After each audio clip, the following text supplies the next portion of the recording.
This is my speech number 3, and this is my dad, and this is my grandma. Alright.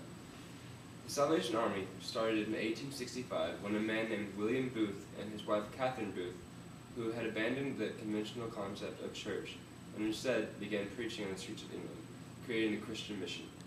In 1867, Booth had only 10 volunteers, but by 1874, that number had grown to over 1,000.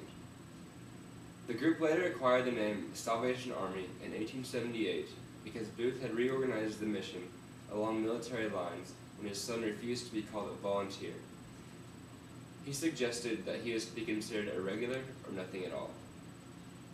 When William Booth became known as the General, his wife Catherine was known as the Mother of the Salvation Army. William preached to the poor and aided the people in need, while Catherine spoke to the wealthy, getting financial support to fund their demanding work. In March of 1880, William Booth heard one of his soldiers, Eliza Shirley, was in Philadelphia with her parents, trying to start the Salvation Army. After hearing this, he sent George Scott Railton and Captain Emma Westbrook and 6 women soldiers to New York to officially establish the Salvation Army in the United States. Soon afterward, it quickly spread all over the nation. Today, the Salvation Army exists in 111 countries and provides services in 175 different languages. The organization consists of 17,000 active and more than 8,700 retired officers, 1,041,461 soldiers, 100,000 employees, and more than 4.5 million volunteers worldwide. It is one of the largest providers of social aid in the world. The Salvation Army offers many different services, which include missing persons, disaster relief, prisoner rehabilitation, drug and alcohol rehabilitation, youth camps, Christmas charity, elderly services, and much more.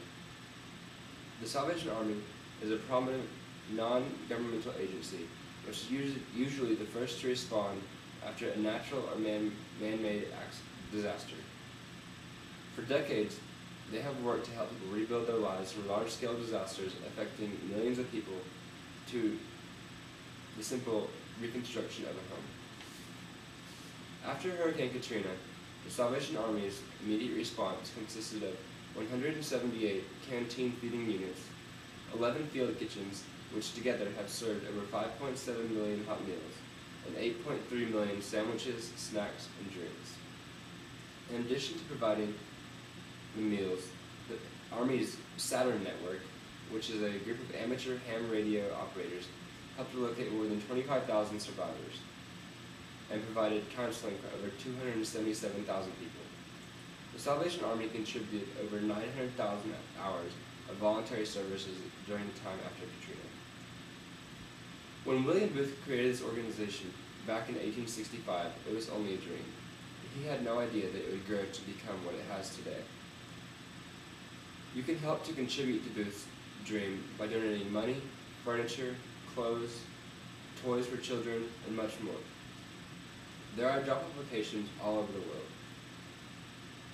If you are unable to transport donations, you can schedule a pickup right from your home.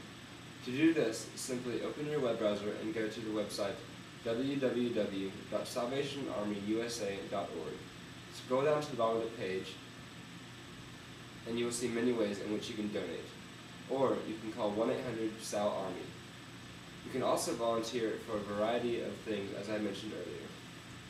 To volunteer, contact the Salvation Army from their website, which again is www.salvationarmyusa.org, and scroll down to the bottom of the page and click Volunteer.